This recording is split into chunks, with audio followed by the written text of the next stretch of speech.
High আমি রূপম। এখন এই ভিডিওতে আমরা ইন্ডিয়ান সিনেমার বেশ কিছু আপডেটস দেবো। তো চলো আজকের ভিডিও শুরু করা যাক। আজকের প্রথম যেটা আপডেট সেটা হচ্ছে প্রভাস স্টারার কালকি 2898 এডি এই ছবিটা নিয়ে। এই ছবিটার ট্রেলার কবে আসবে? লেটেস্ট আপডেট ওয়াইজ এই ছবির ট্রেলার আসবে জুনের ফার্স্ট উইকে।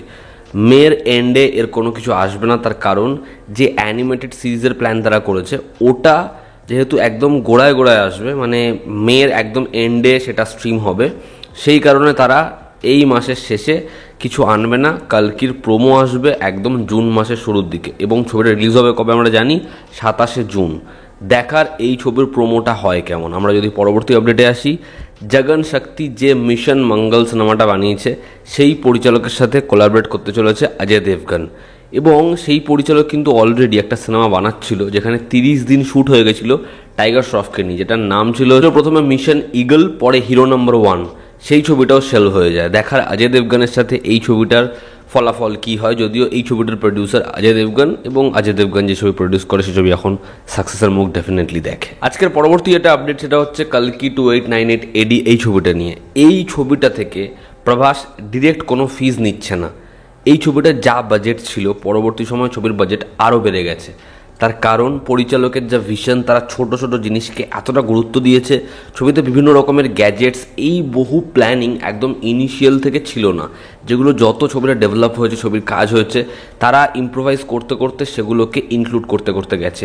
এই কারণে প্রভাস এই ছবিটা রিলিজ হয়ে যে প্রফিটটা করবে সেখান থেকে পার্সেন্টেজ নেবে, এটা সে ঠিক করে এবং সে ছবির থেকে এখনো পর্যন্ত কোনো পারিশ্রমিক নেয়নি। আজকের পরবর্তী যেটা আপডেট সেটা হচ্ছে লোকেশের পরবর্তী ছবি কুলি। এই ছবিতে রজনীকান্ত আছে আমরা জানি। ছবিতে রজনীকান্তের বেস্ট ফ্রেন্ড, তার বাড়ির চরিত্র অভিনয় করছে সত্যরাজ। সত্যরাজেরই সময় সে সালমান খানের সিকান্দারে ভিলেনের চরিত্র অভিনয় করছে, এখানে লিড, ওদিকে মোদি। যাই হোক, ওটা বাদ দিলে দেখার সেটা আলটিমেটলি কিরকম হয়। লাভ টুডে সেই ছবিটার রিমেক, যেখানে জুনিয়ত এবং হচ্ছে খুশি এই দুজনকে নিয়ে ছবিটার কাজ শুরু হয়েছে। আজ থেকে ছবিটার কাজ শুরু হলো।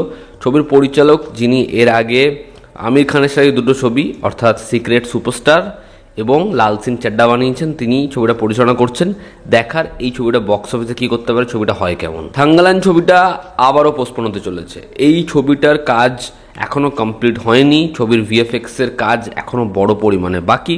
ছবিটাকে জুন 2024 রিলিজ করার প্ল্যান করা হচ্ছিল, কিন্তু এখন সেই সময় ছবিটাকে রিলিজ করলে অনেক সমস্যা হবে এবং ছবিটার কাজও কমপ্লিট হয়নি, যে কারণে ছবিটাকে তারা পোস্টপোন করছে এবং ছবিটার নতুন রিলিজ ডেট জুলাইয়ের এন্ডে হতে পারে। ওয়ার 2তে শুধুমাত্র ঋত্বিক রোশন ভার্সেস জুনিয়র এনটিআর এবং কিয়ারা আডভানি, এই তিনজনই থাকবে না।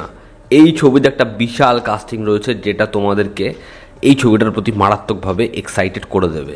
এই ছবিতে দেখা যাবে ধ্রুব সজ্জাকে, আলিয়া ভট্টকে, অনিল কাপুরকে এবং জন আব্রাহামকে। এদের প্রত্যেকের ইম্পর্টেন্ট কেমিউ থাকবে ওয়ার 2তে, এমনটাই লেটেস্ট আপডেট।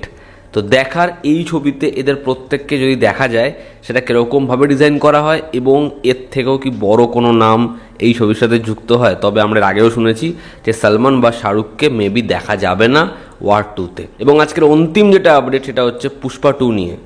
পুষ্পা 2 নিয়ে প্রডিউসার তো রেডি। পুষ্পা 2 এর প্রডিউসার হাই ডিমান্ড করছে ডিস্ট্রিবিউটারের থেকে, কিন্তু ছবিটাকে কেনার জন্য এত দাম দিয়ে কেউ উপস্থিত নেই, পার্টিকুলার দুটো বড় জোনে, তেলেঙ্গানা এবং অন্ধ্রপ্রদেশ। হ্যাঁ, আপনারা ঠিক শুনলেন, পুষ্পা 2 এর এই যে হাইপ এতটা তৈরি হয়েছে, যে কারণে মেকার্সরা এই ছবিটার থিয়েট্রিক্যাল রাইটস বড় টাকায় বিক্রি করতে চেয়েছে। এখনও কোট অ্যান্ড কোট সেই অ্যামাউন্টটা জানা যায়নি, তবে সেটা খুব বড় অ্যামাউন্টই হবে। কোনো ডিস্ট্রিবিউটর সেই অ্যামাউন্টটা দিতে রাজি নয়, যে কারণে এই ছবিটার হাই ডিমান্ডের ফলে ছবিটার বায়ার্স তারা পাচ্ছে না। এবার দেখার এই ছবিটা ফাইনালি কিভাবে ডিস্ট্রিবিউট করা হয়। তবে এতে কোথাও একটা গিয়ে চাপে আছে ছবির প্রযোজকরা। তো এই ছিল আজকের লেটেস্ট আপডেটস। ভালো লেগে থাকলে লাইক করো, শেয়ার করো, সাবস্ক্রাইব করো। তোমাদের কি অপিনিয়ন জানিও। জনতা আমাদের পাশে আছে। আবার দেখা হচ্ছে। Take care.